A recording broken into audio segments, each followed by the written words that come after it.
Nang magpalitan ng liderato sa Senado nitong May 11, sari-saring mga tagpo na ang nasaksihan ng bayan sa mataas na kapulungan ng Kongreso. Mula sa pagpapakita ng ngayoy wanted ng si Senador Bato de la Rosa, putukan, iyakan at tensyon sa plenary session ng Senado hanggang sa pagsasampa ng kaso sa ilang mga senador na miyembro ng mayorya. Nangyari lahat ng iyan sa loob pa lamang ng 3 linggo matapos maipasa sa Kamara ang Articles of Impeachment ni Vice President Sara Duterte at nang umupo si Senador Alan Peter Cayetano bilang Senate President.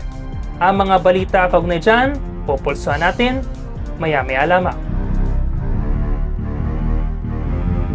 Muli, magandang gabi.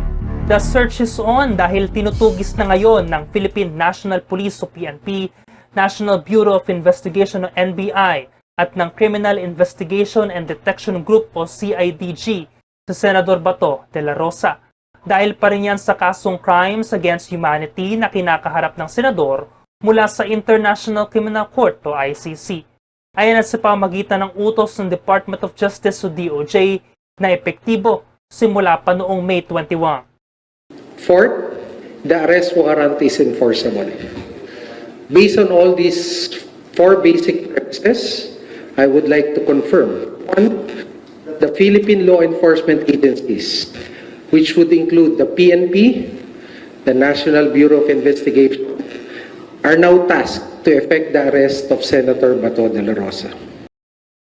Ang turing na kasi sa senador, pugante, wanted na si de la Rosa. Senator Bato is a fugitive from justice, and he should be brought to the ICC to face the charges before him. Bakit kamo?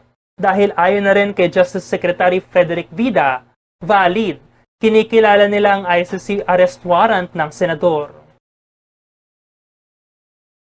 First, on the matter of Senator Bato de la Rosa, first, we confirm that there is existing valid arrest warrant from the ICC. He is charged as a co-perpetrator. Pagdidiin ni Vida, obligasyon ng gobyerno ang hakbang na ito na pagtugis kay de la Rosa. Para saan? Sa hustisyang dapat na makamit ng mga namatay sa madugong war on drugs simula pa noong 2017. We're pursuing this so that the ends of justice may be achieved. Tandaan natin, may biktima to. And their search for justice started in 2017. Libo, daang-daang mga kabataan. Mga toddlers, di ba? You give a full account of all this, yung mga namatay na Pilipino. Yung mga kababayan natin na naghahanap ng katarungan. Ngayon, patay na sila eh. Di na sila pwedeng kumuha ng abogado. Di na sila pwedeng kumuha ng TRO. Tingnan natin. Let's, paghahanap na, anong obligasyon ng gobyerno? Ang obligasyon ng gobyerno, alalayan, tulungan, para yung sinasaliksik nila at hinahanap na katarungan makamit. At ito po, ang pag-aaresto kay Senator Bato ay bahagi nito.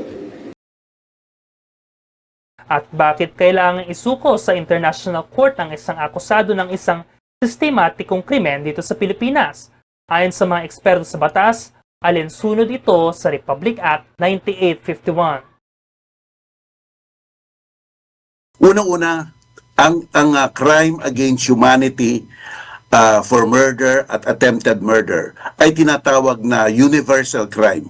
Sa international law, ibig sabihin nun, kahit sinong country pwedeng litisin iyon. Hindi lang tayo. Kung saan man siya madadakip, pwede siyang litisin. Yun ang una. Pangalawa, meron tayong Republic Act 9851. Iyan ang tulay natin sa international law. Sabi sa 9851, kung ang isang tao ay pinaratanganan o inakusahan ng crime against humanity at may dumidinig ng isang international tribunal, ang ating pamahalaan pwedeng paubaya na sa kanila ang pag-iimbestiga at kung kinakailangan, pwede pang dali ng gobyerno yung tao doon sa tribunal na yon. Yan ang 9851. Inang tulay natin sa international law. Kaya, ang sabi doon, pwedeng magkaroon ng warrant of arrest rin sila. Ang pangatlo, sabi sa ating konstitusyon, hindi pwedeng madakip ang isang tao maliban na lang kung may warrant of arrest. Na inisyu ng isang judge. Tignan natin mabuti. Yung katagang judge, hindi naman kina-qualify kung local or foreign judge. So, ibig sabihin, kung hindi natin kina-qualify ang konstitusyon, hindi dapat tayo mag-distinguish, lalo't lalo na kung may Republic Act 9851 na ating tinatanggap ang jurisdiction ng International Tribunal. Nasasaad dito na sino mang inakusahan o may kasong hinaharap na may kaugnayan sa crimes against humanity, genocide at alimang kaugnay na kaso ukol dito ay saklaw sa international humanitarian law mula sa Geneva Conventions of 1949 na naglilimita sa epekto ng armed conflict ng isang bansa kagaya na nangyari sa war on drugs na ang damay ay mga sibilyan. Sa Chapter 7, Section 17 na naturang batas, pinapayagan ng isang international court na mag-imbestiga at litisin ang isang akusado na naturang krimen. Maaring isuko ng gobyerno ang isang akusado sa alinmang international court na kasalukuyang naglilitis na rito. Pero sa kampo ng mga taga-suporta ni dating Pangulong Duterte, kanilang pinagpipilitan ng pag-alis ng Pilipinas sa Rome Statute. Ito ay ang pagsapi ng iba't ibang bansa sa International Criminal Court o ICC na nakabase sa The Hague, the Netherlands bilang host state.